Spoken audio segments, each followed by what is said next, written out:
Ladies and gentlemen, this is one of the most important videos of the year. Sleepers can ultimately make or break your draft. The first couple rounds are really important, but there's no more important rounds than the end of the draft, where you throw darts on a board and you hope you hit on one of the biggest players that will end up being drafted 180 to 190 and end up being a top 100 player, or even a top 50 player.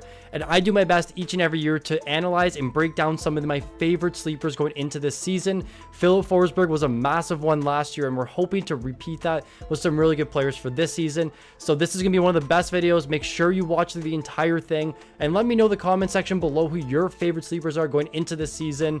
Without further ado, guys, let's just jump into the video.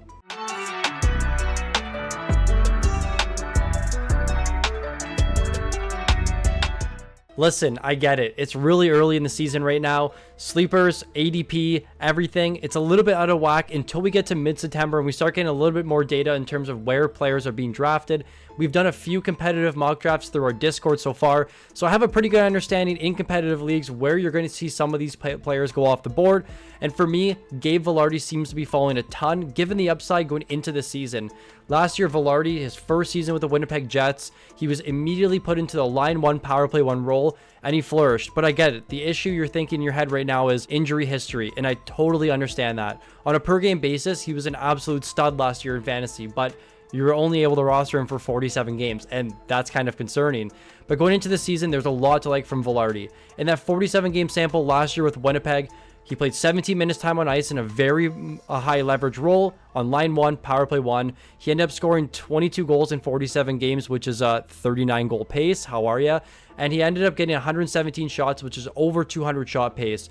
Very, very good numbers last season on a per game basis. It's just a matter of if he can stay healthy and put it together again going into the season. And for me, there's really no reason why he can't. Again, everything's bearing injury, but going into this year, there's no reason for him not to be playing a line 1, power play 1 role, just like he did last season. And the same thing we saw going into playoffs this year when they faced Colorado. I'm high on Vilardi this season. We have him projected for 70 games played, 34 goals, 23 assists, 17 points in the power play, 199 shots, but then he lacks the hits and blocks peripherals, but that's completely fine. When you're taking guys like this super late in the draft, you want to be shooting that dart on the board, and you hope you hit on Gabe Vilardi, who does have the upside to be a 30-plus goal scorer. I'm definitely going to be putting a futures bet on him scoring 30-plus goals this season. It's just a matter of if he can stay healthy. I like the players he plays around. The Winnipeg Jets really like to roll their top 6, and that's exactly what we're probably going to see going into this season. Gabe Vilardi, for me, should definitely be drafted about round 12 to 13, but it's all bearing the leagues that you're in and the categories that you play in. Right now, his current ADP on Yahoo is 171. I have an asterisk there because the Yahoo is definitely going to be updated the next couple weeks, but for now, he's 171. I can see him ending up at about 145 at the lowest we're going to see all season.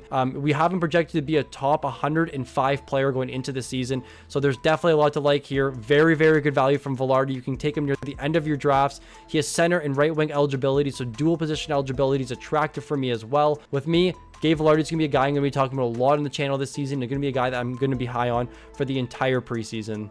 Guenther is an extremely interesting sleeper going into this season, and there's a lot to like about him. Now, in some of our competitive mock drafts, he is going around round 14 and on, very, very late in drafts. Currently, his ADP set at 175. Again, this is likely going to change, but I still feel like people aren't going to be on him because he didn't really post overly flashy numbers last season, but for me, he did. 45 games played, 18 goals, 17 assists, 121 shots, 13 points in the power play. That gives him a 33 goal, 65 point, 220 shot pace last season. Now, he was in the minors for the start of last year, 29 games, had 28 points. So very, very good numbers all around from Guenther. He does have the upside to be a very strong asset in fantasy this season.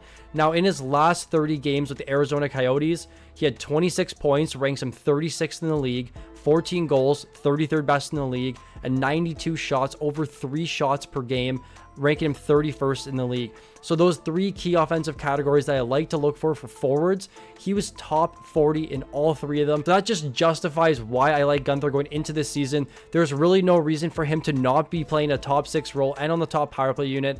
Now, I just want to say, I know I was high on Barrett Hayton last year, who completely fell off. He got injured and was not relevant for fantasy at all. I'm hoping the same thing doesn't happen for Guenther, but that's why you take sleepers very late in your draft, because they are expendable. But there's a lot of upside to see here. He had a very, very promising second half of the season. He was actually playing under 17 minutes and was still able to produce at a 65-point, 220-shot pace. If we improve his minutes to 18, 19 this season, that can get him close to a 70-point pace. He just has to stay healthy. He doesn't have injury concern in his career, but for Guenther here, it's going to be a very high leverage role on a wide open team that should likely be solid going into this season. For Dylan Guenther, again, I'd be looking to take him around 12 to 14 in 12-team leagues. In 14-team leagues, you can likely take him a little bit earlier just because there's going to be a deeper player pool. But going into this year, we project him for 57 points, 22 points in the power play, just under 200 shots in 78 games, a conservative rating, but we are using his historical values. And for Guenther, I could easily see a 30-goal, 65-point season at a guy you're going to be taking at the end of your draft. I was really surprised when looking at the ADP numbers and seeing that Elias Lindholm is at ADP 95. Now, we know it's extremely skewed this early in the season.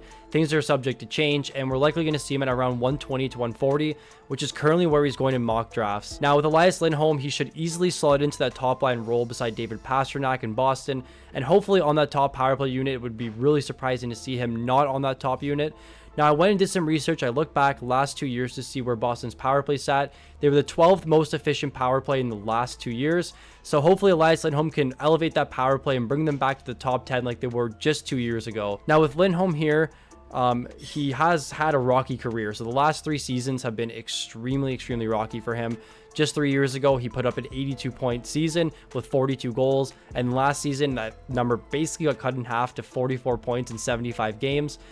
He does possess really no real health risk. He typically plays almost the full season. So we have him projected this year for 79 games played, 72 points, 20 points in the power play, over 200 shots. And he actually contributes quite a bit to the hit category for a guy that's just known to be a skilled forward. So 82 hits there, also just a little bit of a cherry on top for Lindholm. I would be looking to grab him around round 10 to 12 right now. It's really contingent on how your drafts are going. Typically centers like to fall because there's just so many of them over on Yahoo.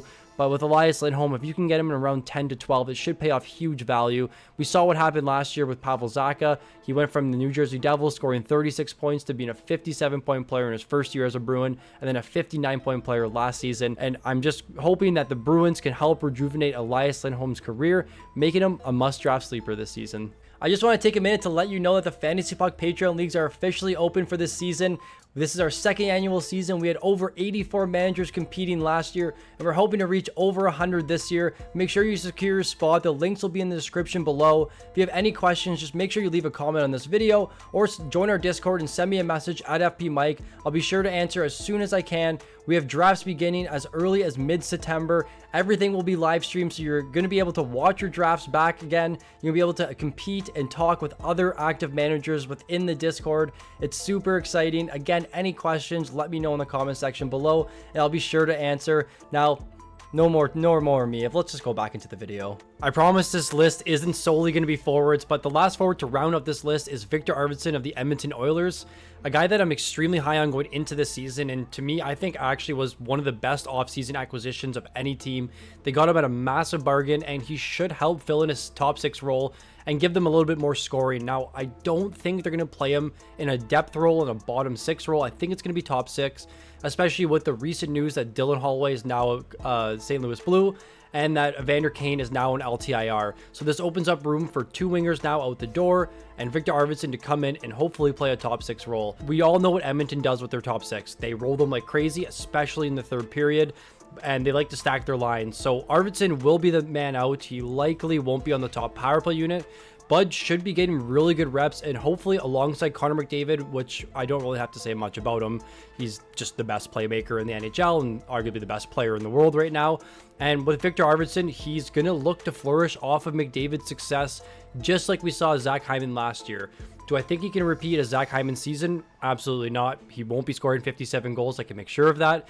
But with Arvidsson, there's a lot of upside playing alongside Connor McDavid, who will be feeding the puck back door. And Viktor Arvidsson is a very high shot volume player.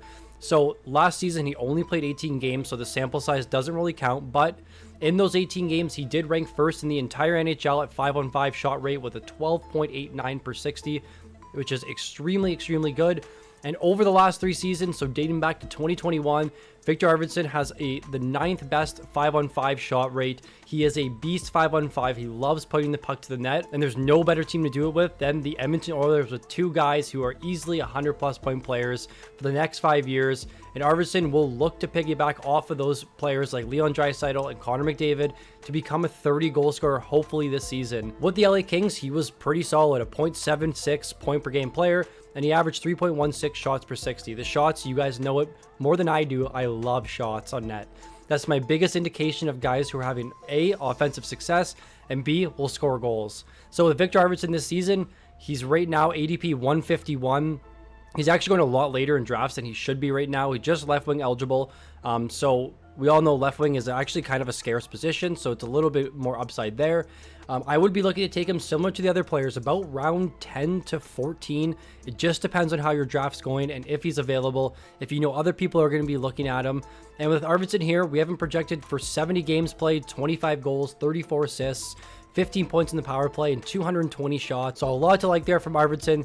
My biggest concern is injury. We know he had that bad hip injury before when Robert Bortuzzo, I think he cross-checked him from behind. You can correct me if I'm wrong, or cross-checked him in the hip when he was on Nashville. And then he missed a lot of time last year as well. So hopefully he can stay healthy and rejuvenate his career, which has been actually really good up to this point on the Edmonton Oilers.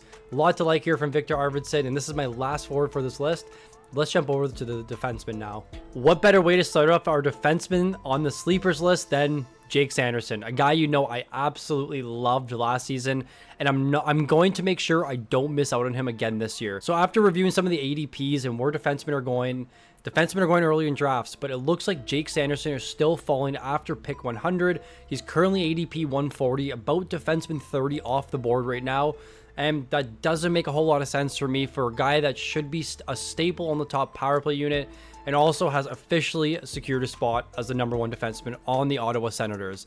And I'll get into that. So first, we know they lost Jakob Chychrun. He played 22.5 minutes last season. He's now in the Washington Capitals. He was 3rd on the team for time on ice. He's out the door. More minutes to disperse, especially for the top guys.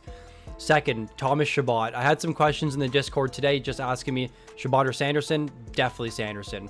Hasn't been injured yet in his career. And with Thomas Chabot, if you've owned him, you absolutely know he has not played more than 70 games since 2019. He continually misses time. Now, these are 2 really good factors as to why you should be drafting Jake Sanderson. He is going to be playing on the top power play unit. He was 1st on the team in power play ATOI last year. Even in the second half when Chabot was healthy, he was still 1st on the team for defensemen. Also led the team in time on ice last season with over 23 minutes.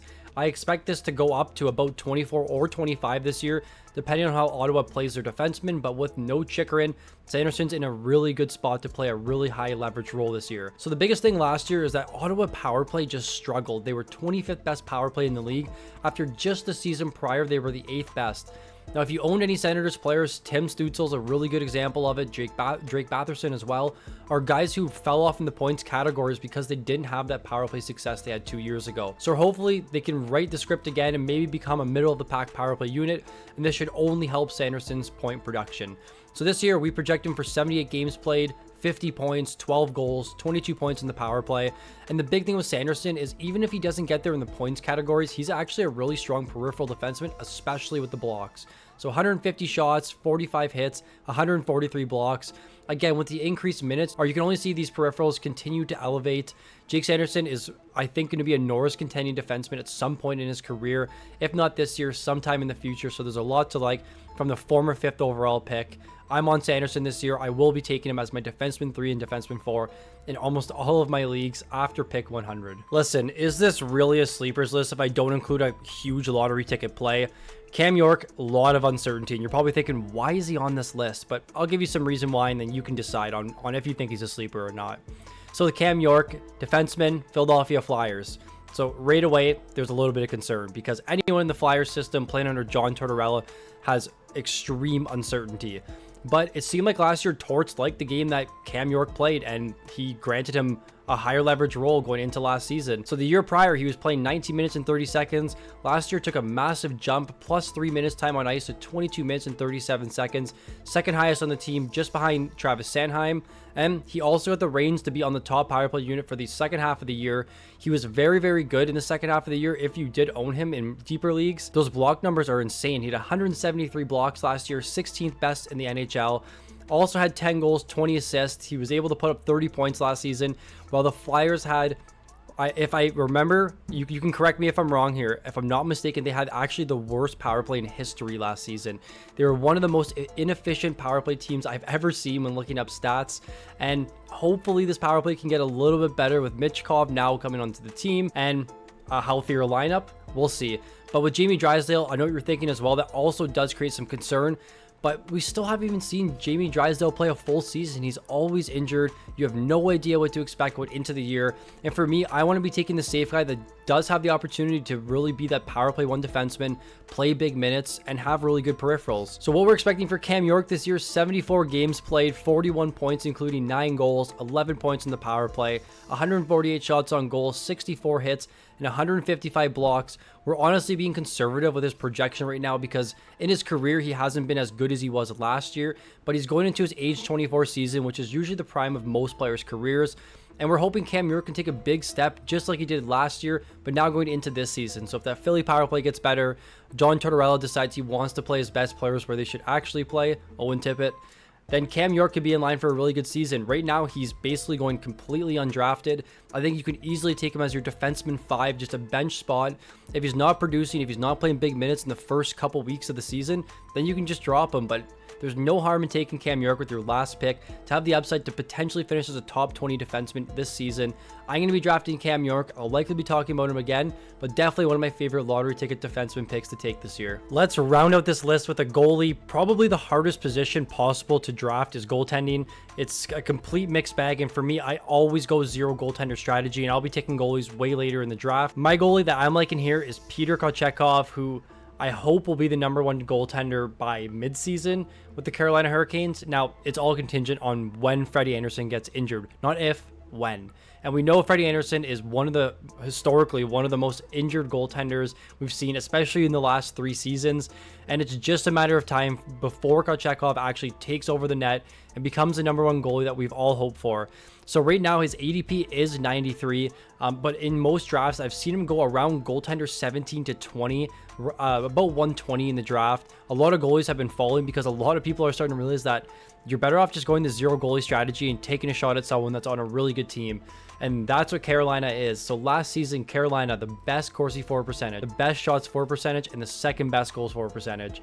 In the last 3 years, they are arguably the best defensive team in the NHL. They drive the play in the offensive zone. They literally allow nothing defensively. But there are some changes to the Carolina Hurricanes back end. No more Brady Shea, no more Brett Pesce, and they brought in Shane Gostisbehere, who is an offensive-minded defenseman. So there are going to be some changes on that back end. I don't know how that's going to reflect, but hopefully a healthy Svechnikov, a broken out Seth Jarvis will just make that team overall better. So last year with Kotchetkov, 42 game start, 23-13-4 record, a .233 goals against average, which was 4th best in the NHL, and a .911 save percentage, which was 17th best in the NHL. In categories leagues, he's definitely a goal you want to be taking. In more of those points leagues where it's really reliant on high volume goaltenders, he's not as attractive to me, but still, if he does become the #1 goalie, I think he could easily finish as a top 7 to 10 goaltender. With Kotchetkov this season, we still haven't projected to start half the games this year because of the uncertainty with Freddie. We just wanted to split it up 50-50. So 41 games start, 26 wins, 97 goals against, 980 total saves, giving him a .910 save percentage and a .237 goals against average. Again, one of the best goals against average in the league. For me, I love to draft goaltenders that are on really, really good teams, especially in categories leagues. Now, it took a lot out of me to not include Daniil Tarasov on this list, a name you may have never heard of, or if you did, you're wondering why. But maybe I'll get into it in a later video for Deep League Sleepers. If you're on either of these players, let me know in the comment section below. I'm going to be drafting Kotchetkov because I always go zero goalie strategy. And he's a guy that seems to be following in drafts where I can definitely get a lot of value. And just remember, it's not if Freddie Anderson gets injured, it's when.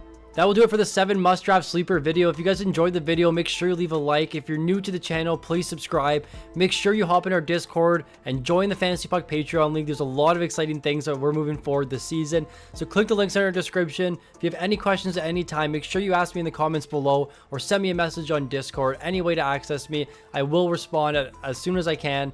Thanks so much for watching, everyone, and I'll see you in the next video.